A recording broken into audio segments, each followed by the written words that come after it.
umat beriman Katolik di Paroki Santo Eugenius Demazenot Tanjung Redep yang terkasih. Damai sejahtera untuk kita semua.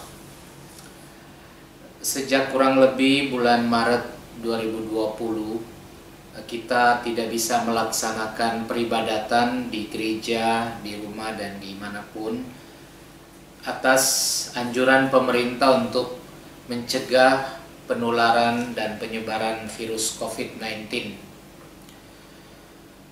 Akan tetapi, dengan bergulirnya waktu, walaupun disinyalir keadaan juga masih tetap dalam suasana pandemi COVID, tetapi pemerintah menganggap penting bahwa kehidupan dan aktivitas masyarakat harus berjalan normal kembali. Sehingga saat ini program pemerintah kita semua kenal dengan upaya untuk menuju new normal, yang artinya kehidupan seperti biasa, tetapi dengan cara menghidupinya dengan cara yang berbeda, yakni dengan tetap mempergunakan protokol kesehatan demi kewaspadaan agar penyebaran COVID-19 yang berbahaya itu tidak akan berlangsung. Nah, pemerintah ketika harus memilih bidang kehidupan mana yang akan dibuka untuk kembali normal, memilih sebuah tatanan kehidupan yang memang penting dan berdasarkan pelbagai usulan, saran dari masyarakat.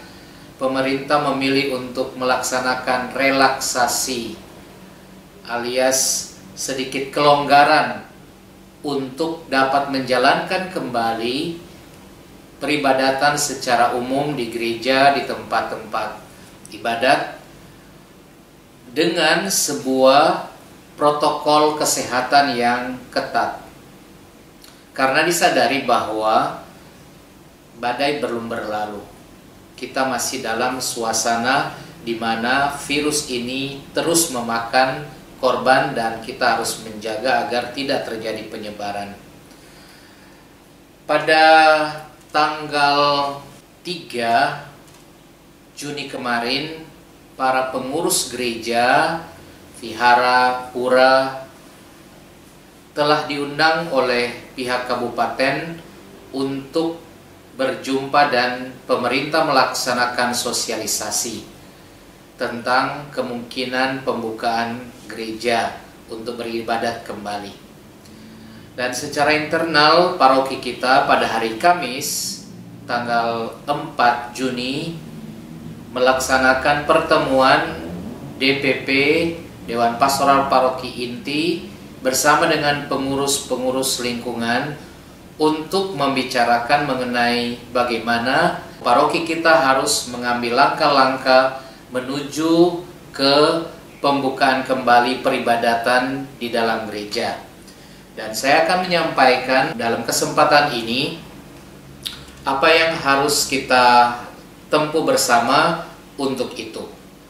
Saya ingin menyebut dulu ada 3 dokumen penting yang menjadi landasan. 1. Surat Edaran Menteri Agama Republik Indonesia tanggal 29 Mei 2020 nomor 15 tahun 2020. Kemudian yang kedua, Surat Dinas Kesehatan Pemerintah Kabupaten Berau tanggal 30 Mei yang berisi mengenai protokol kesehatan dalam rangka adaptasi new normal di tempat ibadat. Dan ketiga adalah Surat Keuskupan Tanjung Selor 2 Juni 2020 perihal tanggapan atas pedoman new normal. Nah, di dalam dokumen-dokumen ini ditemukan pelbagai hal yang kemudian kita jabarkan untuk kepentingan kita dalam paroki ini.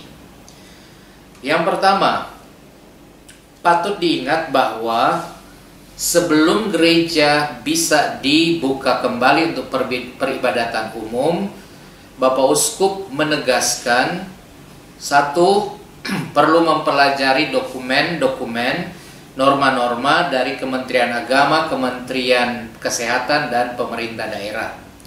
Yang kedua, perlu mendapatkan surat keterangan rumah ibadat bebas COVID dari Ketua Gugus Tugas Penanganan COVID-19 sesuai dengan tingkatannya, dalam hal ini tingkat kabupaten.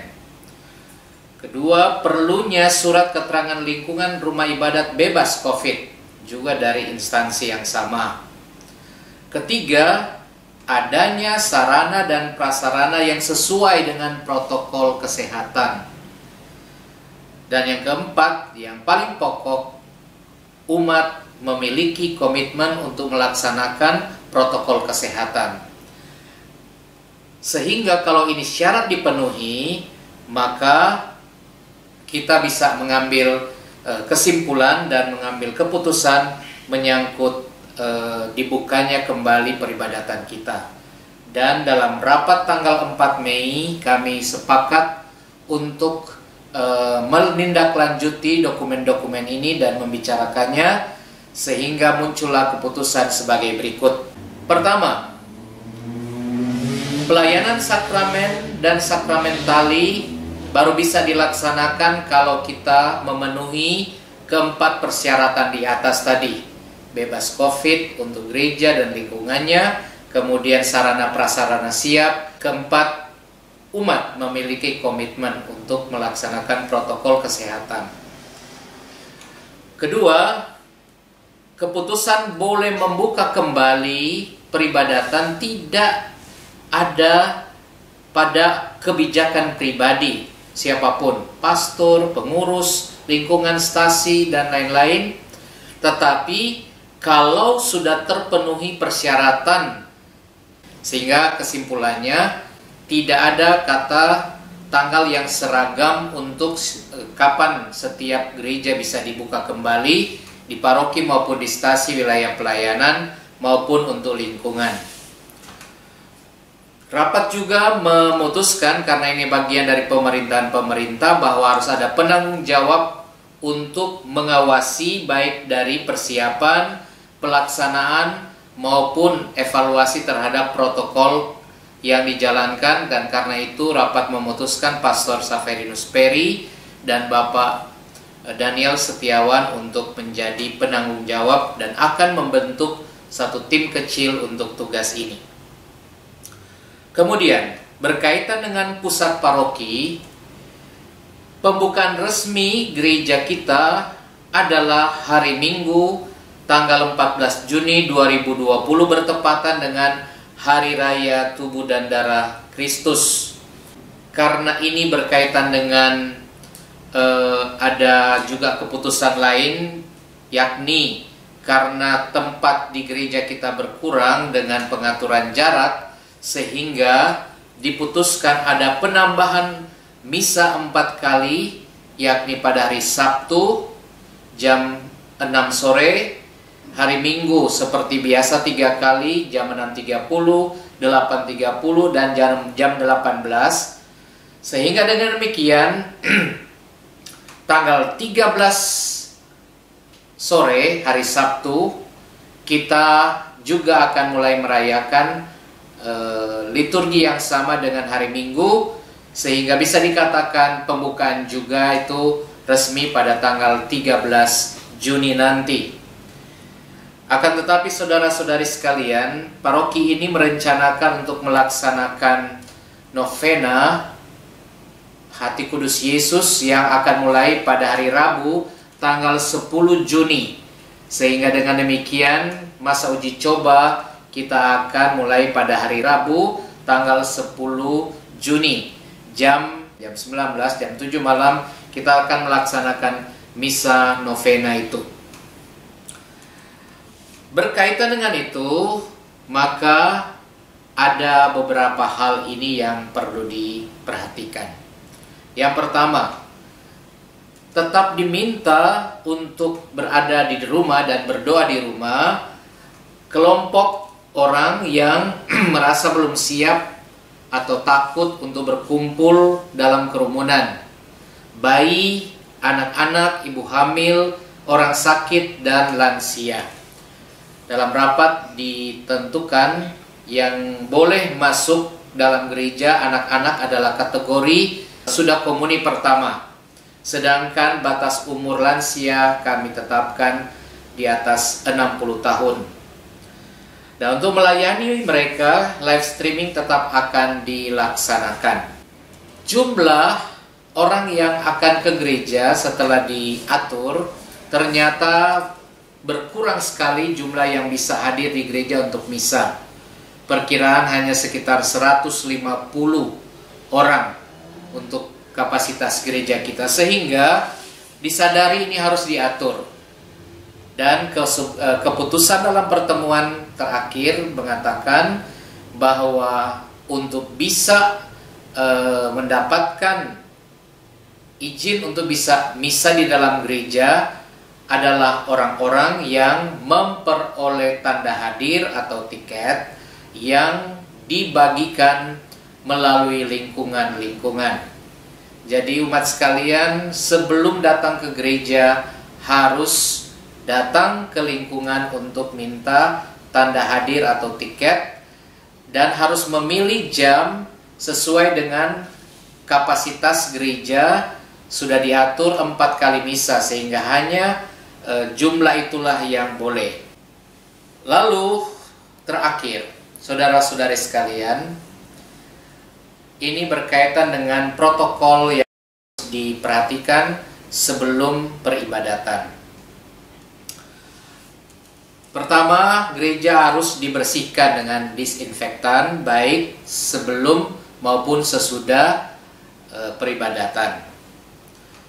Kedua, umat sekalian, sekali lagi, kalau mau ke gereja harus ada tanda hadir yang akan diatur sesuai dengan kapasitas tempat duduk. Ketiga, parkir kendaraan sesuai dengan peruntukannya, baik untuk mobil maupun untuk motor. Sesudah turun dari kendaraan, diharapkan untuk tidak bersalam-salaman dengan jabat tangan, tetapi langsung menuju ke tempat cuci tangan, mencuci tangan dengan sabun dan air sudah tersedia. Sesudah itu, umat silahkan mengeringkan tangan dengan lap tangan atau tisu yang dibawa masing-masing. Kemudian akan dilaksanakan pengukuran suhu tubuh, dan menurut protokol, umat yang suhu badannya tinggi di atas 37,5 derajat tidak diperbolehkan masuk dalam gereja. Di dalam gereja tidak disediakan air suci, karena itu tidak perlu menuju ke tempat air suci. Uang kolekte yang biasa dalam liturgi biasa di tengah liturgi, silahkan dimasukkan ketika kita masuk ke dalam gereja ke tempat kolekte berupa kotak yang disediakan 2 untuk setiap pintu, 1 kolekte seperti biasa untuk operasional, 1 kotak lagi untuk kolekte kedua, kolekte pembangunan. Silahkan segera memakai hand sanitizer yang tersedia atau yang dibawa sendiri. Sesudah itu barulah menuju ke tempat yang disediakan, tidak bergerombol, dan wajib duduk di tempat yang diperbolehkan dan tidak menduduki area yang sudah ditaruh tanda untuk tidak boleh diduduki. Sesudah itu siap untuk mengikuti perayaan dengan tertib dan tetap memakai masker selama peribadatan. Kemudian pada saat peribadatan wajib menjaga jarak 1 meter, dan ini sudah diatur untuk tempat duduk, tetapi juga dalam interaksi. Misalnya waktu komuni juga harus diatur jarak. Kemudian tidak ada kontak fisik antar jemaat, karena itu realnya bagian upacara misalnya salam damai, kita tidak berjabat tangan. Kita bisa melakukannya sebaliknya dengan memberi salam hormat dengan tangan terkatup di dada. Yang berikut, komuni hanya di tangan saja. Ibadat akan diatur supaya sesingkat mungkin, karena itu juga nyanyian akan diatur seperlunya, sesingkat mungkin. Khotbah juga demikian. Pintu-pintu gereja dan jendela harus dibuka karena diharapkan kita tidak memakai mesin pendingin atau AC. Yang terakhir adalah protokol sesudah pelaksanaan ibadat.